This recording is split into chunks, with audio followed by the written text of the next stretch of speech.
Welcome to Winning the Game of Life. I'm your host, Shawn Chhabra. I'm very excited today because I have a very special guest today. And actually, October being the Breast Cancer Awareness Month in America, I have a very special guest. She is a breast cancer survivor. She won it and she got a happy ending, and she also wrote a book about her journey. Her name is Stephanie Hosford, and her book's name is Bald, Fat, and Crazy. So maybe you were describing me, Only a little bit. Okay, so welcome to the show, Stephanie. Thank you so much, Shawn. How are you? I'm fine, thank you. I really appreciate you waking up early and talking to me this morning. It's a little early here, but I'm okay. I have 3 kids, so I'm used to this. Okay, wonderful, wonderful. So, how about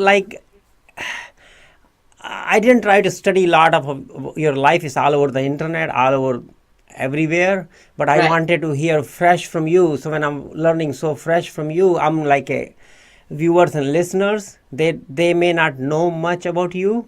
So Right. how about we go back where really 8 or 10 years back where you was and what happened? Would you like to share from that time? Sure. No, that's perfect. It was almost exactly 8 years ago that I was diagnosed with breast cancer. And this came out of the blue. It did not run in my family. I took care of myself. I exercised. I did everything you think you're supposed to do to avoid cancer. And I was diagnosed. The thing is, though, 3 days later, I found out I was also pregnant. So that threw a huge, I didn't know what to do at all. So we live here in Los Angeles, and we happened to be in the middle of an international adoption as well at the same time. So it was all very, very scary, everything happening at once. And so we drove all over Los Angeles. They're trying to figure out who could give us some help. And the first 3 doctors that we went to told me I should abort the baby and give up on the adoption and just, worry about myself. But we finally found a place that was willing to help me out. And so in a nutshell, I went through all of my treatment while I was pregnant. That can be done. That's my message. Under certain circumstances, women can undergo chemotherapy while they're pregnant, and the baby is perfectly fine. So in the end, and we can, you can ask me any details about it later, but I had my daughter. She was perfectly healthy. She was born perfectly healthy. She's now 7 years old, 7.5. And we adopted our daughter as well along the way. And she is perfectly healthy and fine and well adjusted also. And so now I have a party of 5. Wow. They're all very well, and I'm cancer free. So you had been cancer free since you were diagnosed first time, or? Yes, I have. Well, after they consider it from the point of diagnosis. So it's been 8 years now. And so my type of cancer, they consider that cured. Uh-huh. Yeah. Okay, that's a story in short, and Right. I really congratulate you for taking that journey from that situation to all the way where you are. You look happy and beautiful mother. Thank you. Thank Yeah. you. Uh-huh. So at that, I still want to know a little more at that Sure. time, like when you was driving around, going to hospital or places to places looking for help, Mhm. like what was going in your mind? Like you was more worried about your cancer or pregnancy, or what kind of help you was looking, and how other people in your situation in today can Uh-huh. learn something from you, if at that time they're going through that kind of situation in their mind. I can't imagine how stressful that could be. Right. It was very, very stressful. I would definitely suggest getting someone who goes with you to every appointment. Definitely get second opinion. If you can, get a third opinion. I really want women, especially, to know their options. You need to know what's out there, and doctors who are up on the latest research can direct you to the cutting edge sorts of technologies that you would need for your situation, and that you don't always take the first opinion as gospel, as something that you have to do. It's hard because these are doctors, they're authority figures, and you think they know everything, but sometimes they're just not experienced for your particular situation. So you really need to go and find the right doctors, put in that research, bring an advocate with you. I had my husband with me at every appointment, because it's really hard when you're diagnosed to hear what everybody is saying and telling you to do, because it's all very scary. So my husband came with me, he took notes, and then we did our own type of research. So there was a little bit of a leap of faith happening when, because I was pregnant too. So that was scary. And of course, I had these maternal instincts that I didn't know how much to trust them. So I don't want people to come away from this thinking, just do whatever you want. It's more of a combination of how you feel, what you want your outcome to be, and also getting the professional help that you need, and making sure you can do this.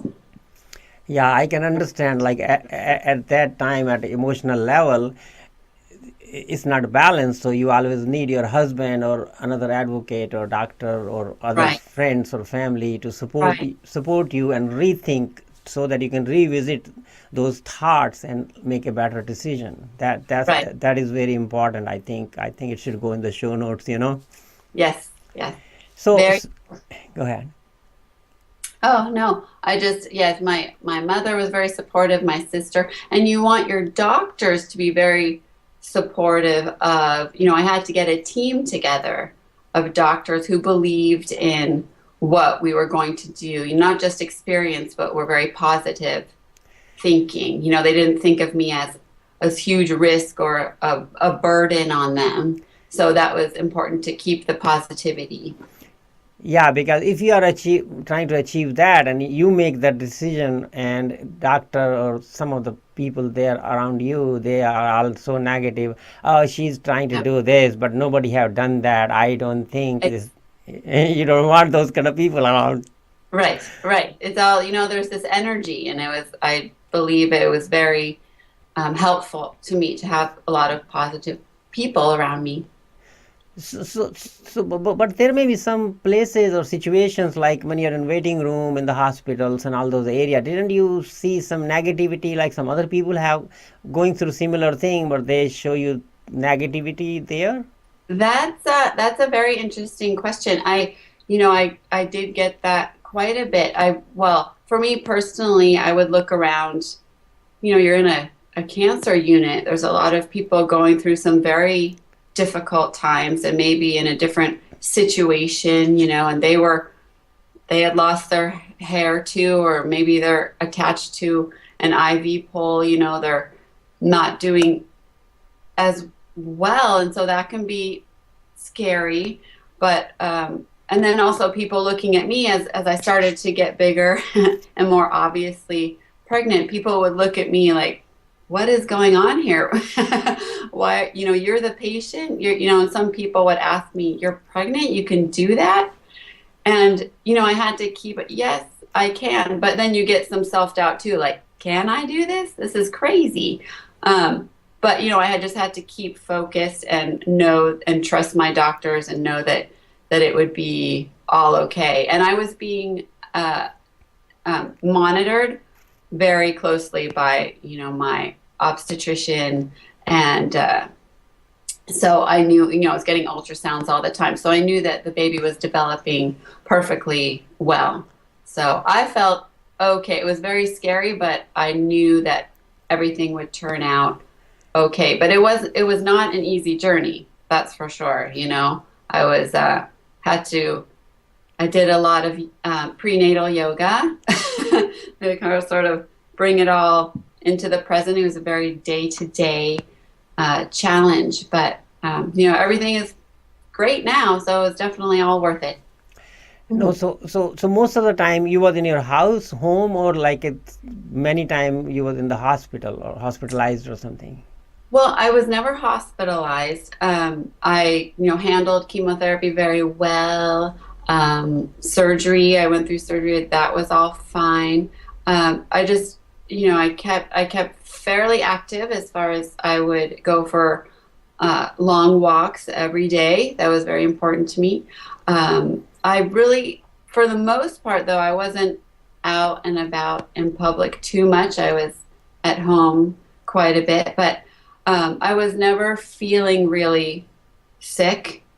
I just I just had to keep thinking in my mind that I'm taking this medicine, going all through this so I don't get sick, and so the main, a lot of that, what I would keep in my mind is just think of life beyond this difficult year. You have to really look at your goals and what you want. I even drew a picture. And so it was a little stick figure picture because I'm not an artist. But I drew a picture of my future family, what I wanted it to be in my head. And I put it by my bed, and it was the first thing I saw in the morning and the last thing I saw at night. And it really helped me visualize my goals for my family. So it was a difficult year, maybe year and a half, but I just kept my eye on the prize, as we say here. And so I could keep my goals and just think, this is what I want after I get through this difficult time. Okay, can you hold for a second? I had to turn one more light on here. There's not enough light on one side. Sure. Stay right there.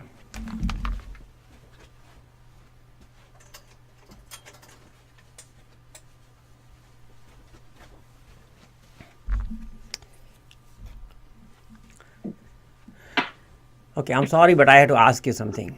Yes. Like, during those whole 9 months, especially in the initial part before you really made the decision and you was pregnant for several months, was there any time like you had a doubt on your decision, like maybe you would have taken a decision to abort, or maybe you should still go that route or something? At the very beginning, when I was in my decision-making mode, I came very close to listening to the negative, people and telling me to abort, listening to those doctors and thinking that this is crazy and I shouldn't do it. And what am I thinking? It was a definite roller coaster. And that's, in the book, it's very clear just how close I came, and the ups and downs and the difficulties and the decisions didn't come easy. I wasn't like, this is the path for sure, and this is where I'm going, and no problem. It was I had a lot of self-doubt, and that was probably my biggest obstacle. And honestly, my sister, even toward, when I was very pregnant, it was like I was in this surreal situation where I said, is this, I don't believe it. I don't believe this is actually happening. I'm trying to keep positive, but there were moments when I thought, this is not really going to work, and my family was very positive around me. And my sister actually said one time, she said, is this baby going to have to come out and slap you in the face before you believe that it's happening? And I was like, maybe so. But it was all a little bit surreal. But then, we adopted my middle daughter, Naomi, first. And when my husband came home with her, it was like, okay, this is very real. It's wonderful. And then Samantha, my youngest daughter, was born 2 months after that. That's all. So, and then it became very real. And they were so great, and, everything was working out so well. But yeah, there was a lot of self-doubt all the way through. I think other people believed in me more than I believed in myself. So again, it's very important to have those people around you. You're very lucky to have those people who believe in you more than you. Right. I had never heard anything like that before in my life. Everybody say, like even I say, I believe in myself 1,000 times more than all the people I have ever met in my life. Right. And you are saying the other side, like your family and everybody believed in you so much. So now I can see. Yeah. Yeah. It took a, they say it takes a village. It wasn't a village because I didn't tell everybody, but Yeah. it definitely took the people around me to keep me going and say, you can do this. And then I would believe it. And then I would doubt it a little. And then so it was definitely a journey, even though that word is overused, but it was. Truly, it is a journey. I always tell people just make a decision about your passion or whatever goals you have in your life. Right. And pick one feet and move forward. That's true. Eventually, the next feet will be in the air. Now, eventually, you're going to trip. So you will be moving forward the minute you take the second step.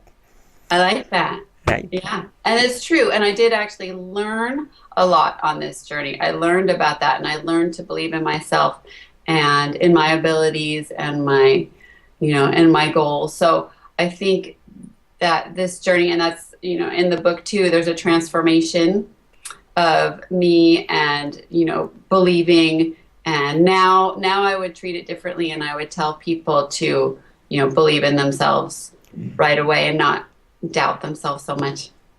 So do you have you started doing like coaching other people on these situations or anything, or?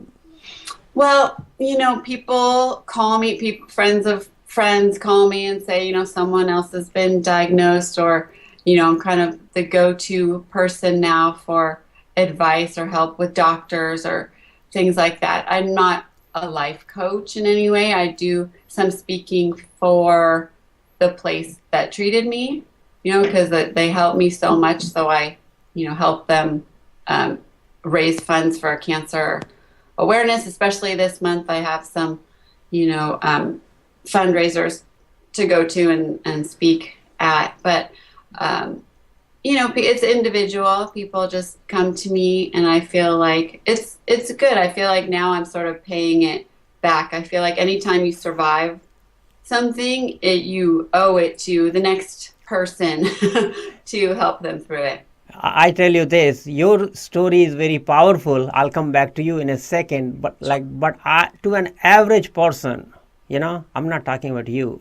The person think I advise people to write books or share their story, and if not millions, they will be able to inspire few people in their life, and they may not even ever know who are those people. Mm-hmm. They may not know you personally, but just by sharing your story, you will be inspiring people. And everybody say, who want to know about me? Even my kids don't want to listen what I talk. Right. I say, for you, a lot of things may be obvious. You did something, and you did it differently because you are only one. I always tell people there's only one Shawn Chhabra, right? That's right. So if I truly tell average people to share their story, because what if they can inspire someone to take some good action? Exactly. And you already wrote a book, so we'll come back to book in a second. But what I'm trying to say is, you are not only a book material, you are a coaching material, because truly you can create a community, even a Facebook community or something, or just create a membership site or something. You can have millions of followers. Oh, thank you.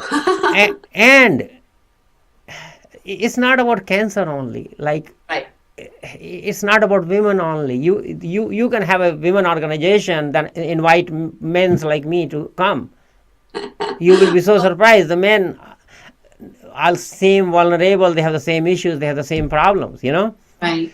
So well, it's a story. I tell people it's a story about love and support and motherhood and perseverance and finding your strength within you. That's there. It's just you have to find it. At some point, everybody have a week. They don't have to have a cancer. They don't even have to have any disease. No. Most of us are sick inside. We are everybody has so much negativity. They're fighting within all day, every day. Yeah. That Those much things. garbage they have in their head. That Right. chatter going on in there. Yes. So people like you who overcame that chatter and took the step, Yes. you And there's don't think you are a coach. You are a coach.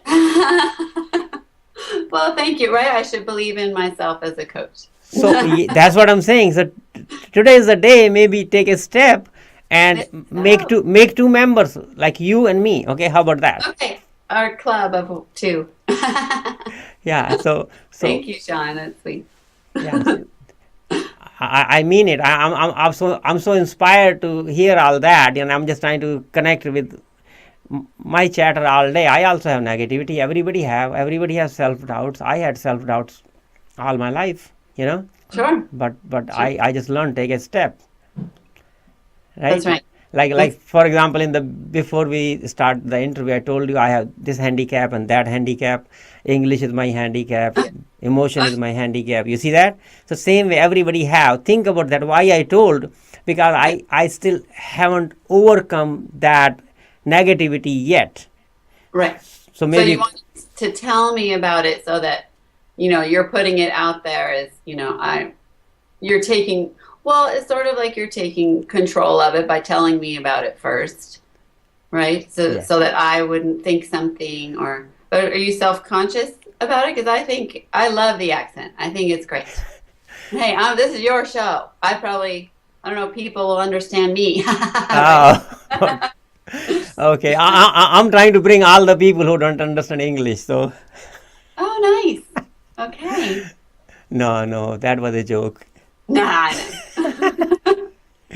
Okay, so how about now we just talk about your book?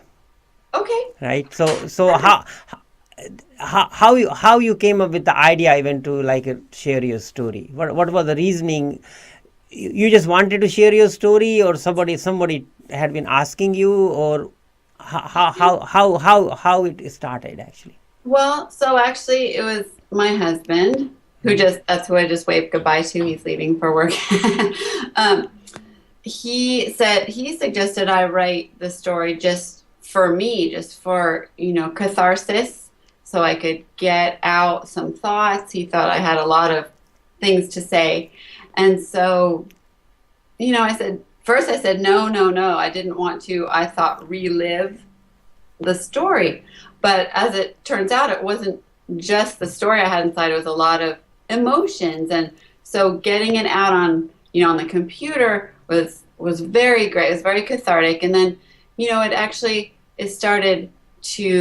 that took a few months to get everything out, the story itself. And then it kind of started to take shape. The more it would trigger emotions, so I would write about that. And then I started reading memoirs and got a feeling for, people's styles and how these things are put together. And so I started a little bit of a blog. This was a lot of years ago, so it's not active anymore. And it was called Bald, Fat, and Crazy also.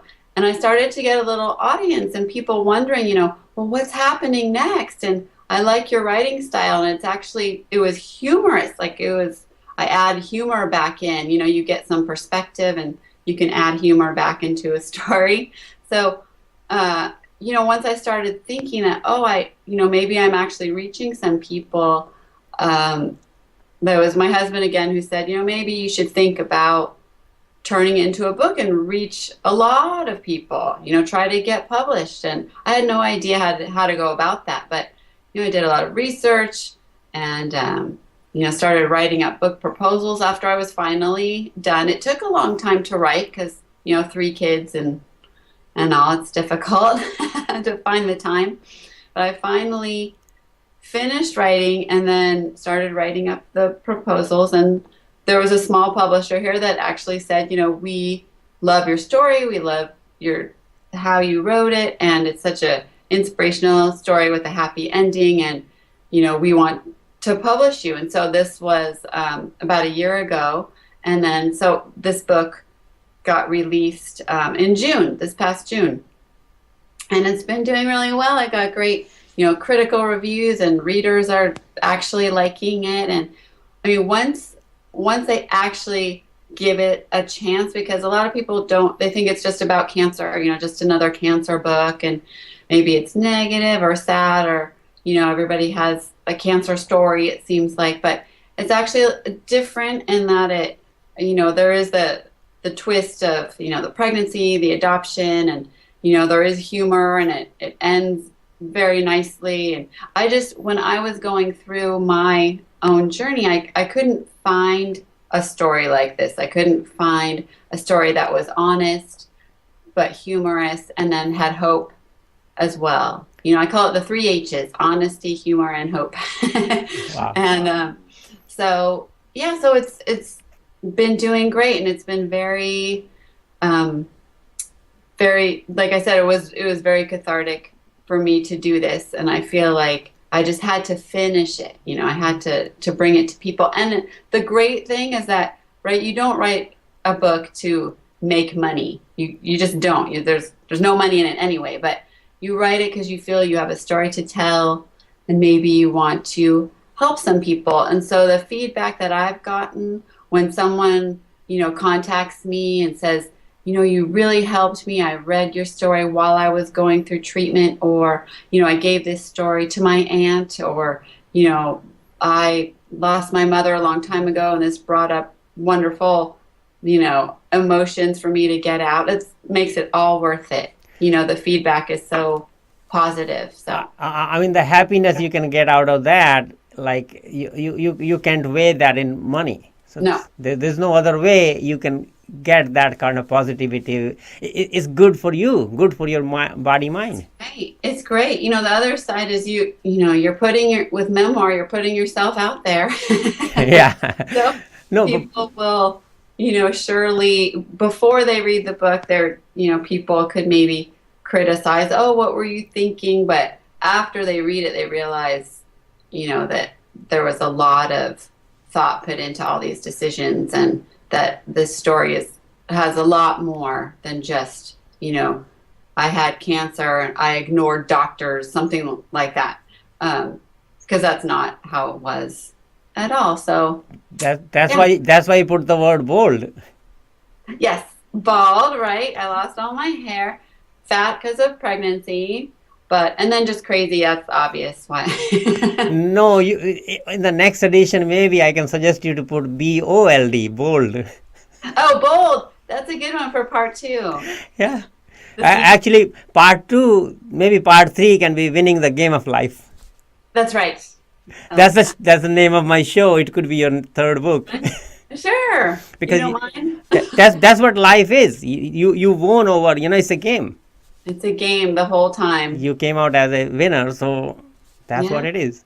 That's true. Okay, I have one more question for you. Yes. Like, when you started writing the book, when I suggest people to write their story or write the book about anything, and I always tell them, just the process of writing the book, during that process, whatever thinking process you go, like a lot of time you even don't know, like, about things, like you do in your subconscious mind, you think about things in life or any activity or anything or any relationship like that. So did you ever, did that happen with you also, like when you revisited all those thoughts, so you became a different person just by going through the process? Of the writing process? Yeah. Yes. And, like I said, with perspective, with time comes perspective, and then you can, no one ever maybe some people do write their story like actually as it's happening. So you gain this sort of perspective, looking back on it and telling it. That's why I could add in, the humor, or, more of the emotion. I understood the emotions more. I was able to write about it in relatable ways where other people could really, relate to the emotion. They're universal emotions that people would be feeling in that situation, or, it doesn't have to be the exact situation to feel these things. Yeah, literally, like your own story, or you're watching a movie. Even if you go in theater and watch a movie, you're looking. So your mind is giving the commentary on everything happening because that's your take on that. Right. So when in real time you was going through the situation, that was the real take. But when you're revisiting, you are really just watching a show and just commenting on that. So you are really two different personalities, that I believe. That's very a good point with writing. It's true when you're looking back on something, sort of when you're writing about yourself. It's almost like it reads like a novel almost, because there's this progression and this story. But here, I don't know if you have the cover. This is what it looks like. Yeah, I just ordered yesterday. Oh, you're so nice. Actually, in the show, I was going to ask you at the end, but I'll ask you live. Like, is that possible? I can request for the autograph. Do you have the autograph cards or something, or I can send the book to you for your autograph? Oh, I would be happy to autograph it. Yeah, I can give you that information. Maybe not on live TV, but yeah.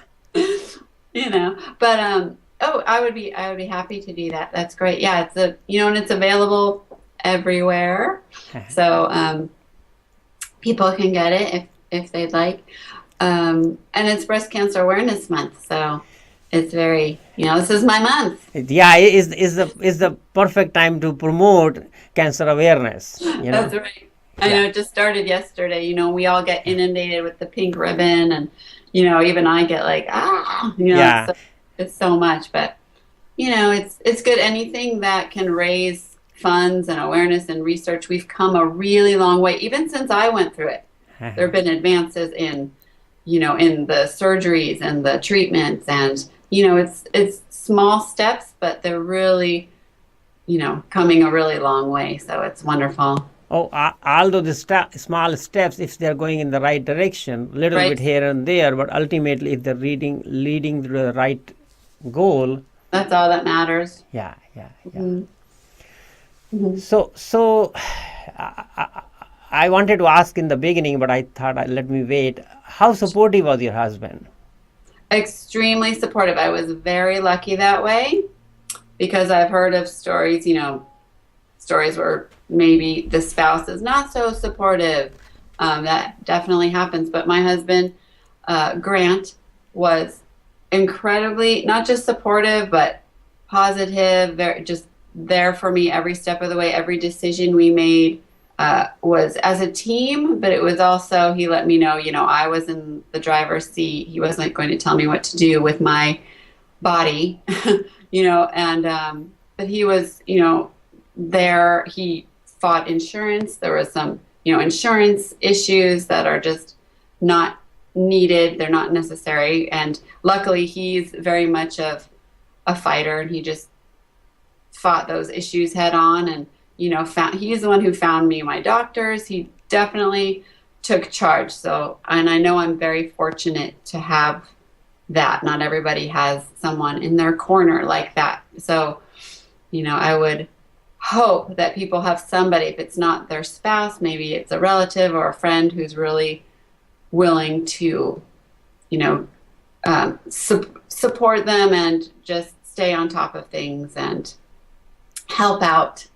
And, if someone is a support person, that means that, people help out, friends help out without asking, just give me a call and let me, tell me what to do to help you. It's really hard for someone who's going through the treatment to say, okay, I really need you to make me dinner or something. It's really hard. I think if a friend really wants to help, you just show up with dinner.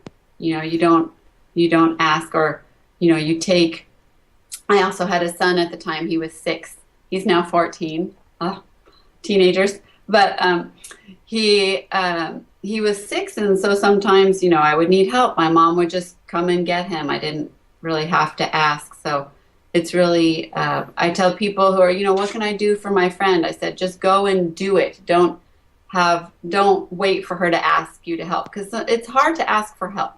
I find it hard. I like to do everything because especially day after day, if the family is taking care and helping you.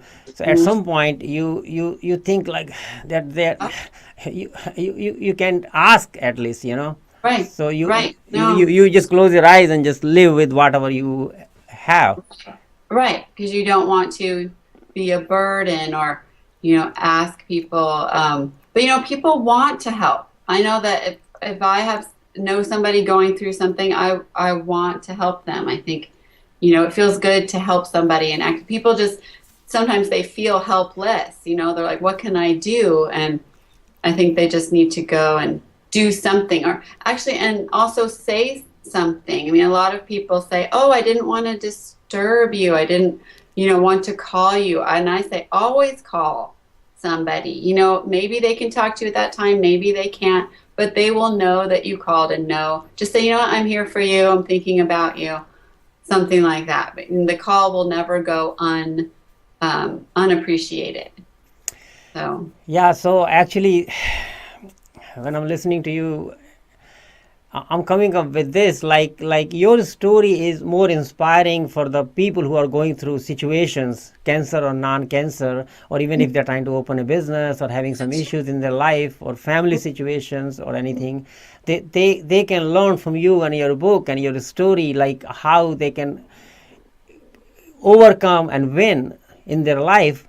But at the same time, I think you may not have looked that way, but your story is more inspiring for me to tell my listeners and viewers, hey guys, if you are not in a situation, you try to see if somebody else is in a situation, not in this extreme situation, even in a smaller situation, you should call them, check upon them, help them, ask them if you can do something, become a giver. Just the action of or feeling of giving itself will make you a better person.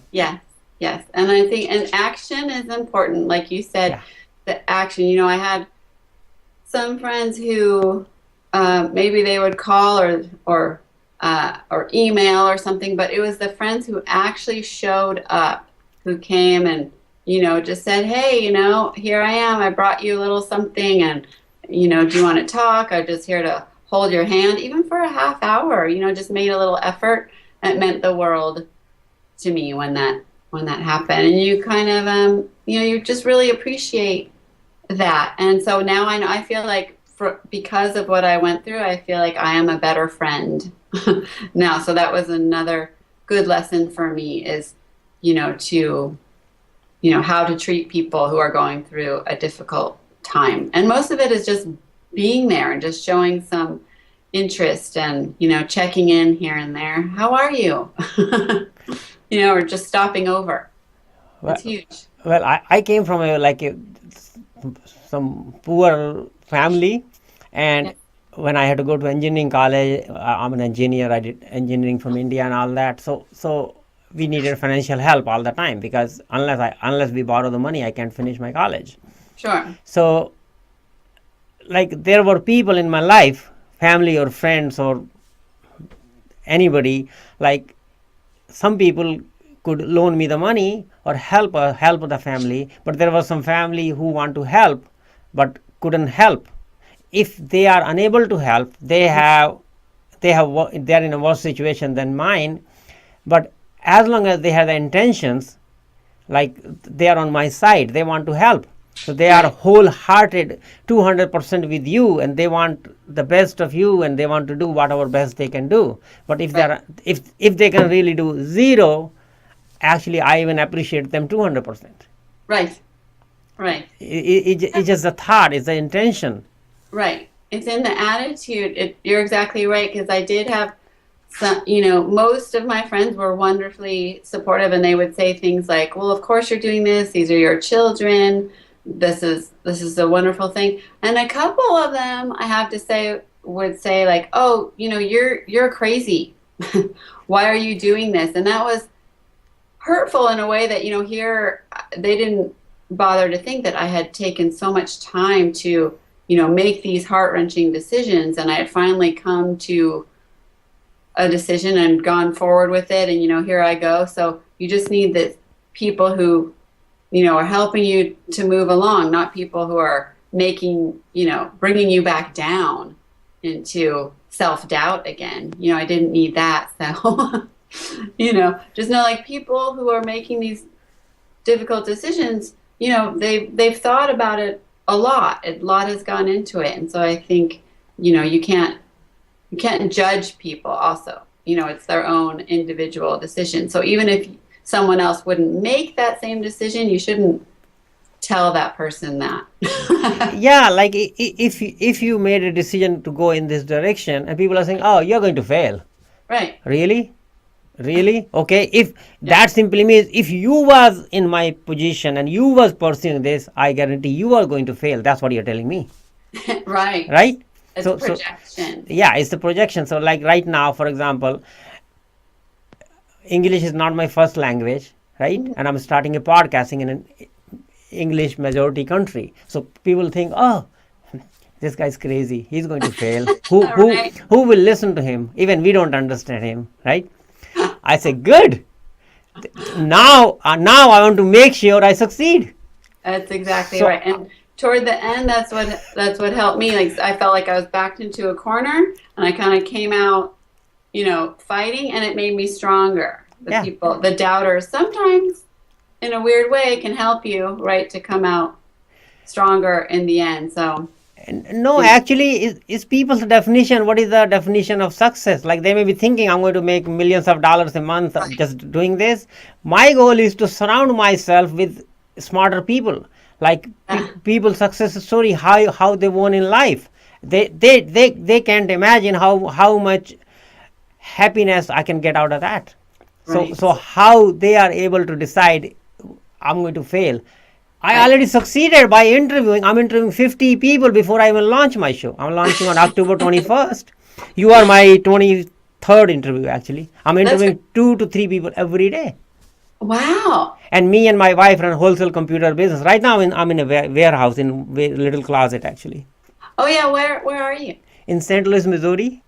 Oh, really? Yeah, we come to Los Angeles a lot. My son is a pre-medical. He go to UCLA. He's a student there. That's great. Yeah. Missouri, is that the show me state? Yeah, show me. So I'm going to show them. That's right. That's why you're there. Yeah. So it's so inspiring. I'm so. Thank you. So I'm kind of mesmerized listening to your story. We are close to the end of the show, actually.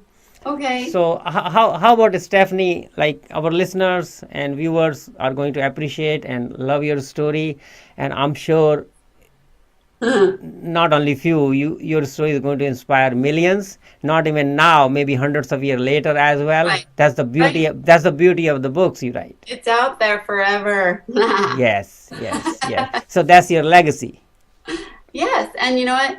That's a good point too. I forgot to say I did start writing it just for my children. They were so small, and I wanted them to know, this chapter of my life and of their lives and how we all came to be as a family. So it was, that my son is just reading it now. He's 14 and he's reading it. And so that's really nice. And my girls know mostly, they know the story, but they won't read it for a little while. But, yeah. Yeah, so that's nice. Like, you got a very empowering life and story and everything. But even if average person have a story, they have a story.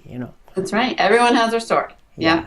So and the key to writing it is just to write. That's the difference, right? Yes. A writer versus a non-writer.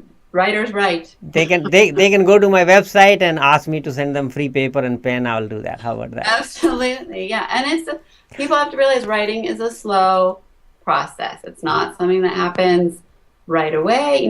A lot they think, oh, maybe I'm, everyone expects to be like a Stephen King or John Grisham. Those are very, very few people who can just write so prolifically. Most of us take a long time to write something. So anyway, I say if people want to write, just keep at it.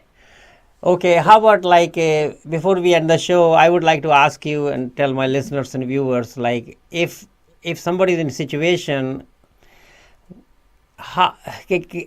can in addition to buying your book, can they try to reach you? Do you have a blog, website, or how they can I'm sure you would love to help them, advise them. Oh, absolutely. Yes, I have a website. It's just stephaniehosford.com. Yeah. And if you go there, you can, read about the book or, talk to me directly. I'm happy to talk to anybody or, give advice or email back and forth. That would be great. Very good, very good. So thank you for coming here, and thank you. I appreciate that, and I think our listeners and viewers will tweet me, they will ask me to bring you back again. We'll see. That would be wonderful. Because after this show, maybe you will revisit and you become a coach anyway, and you start a community. So it's in here now. Thank you. Okay, so thank you very much, and have a nice day. Thank you. You too. Namaste. Namaste. Bye.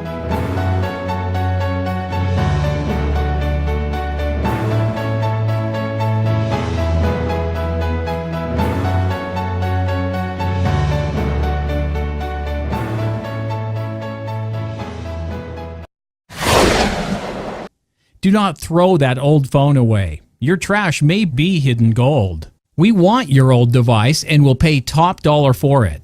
Our process is as easy as 1, 2, 3. We offer no obligation sales. If you have a problem with the price that we gave you, we will return the device to you at no charge.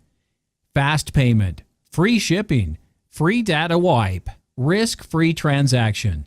Buybackqueen.com.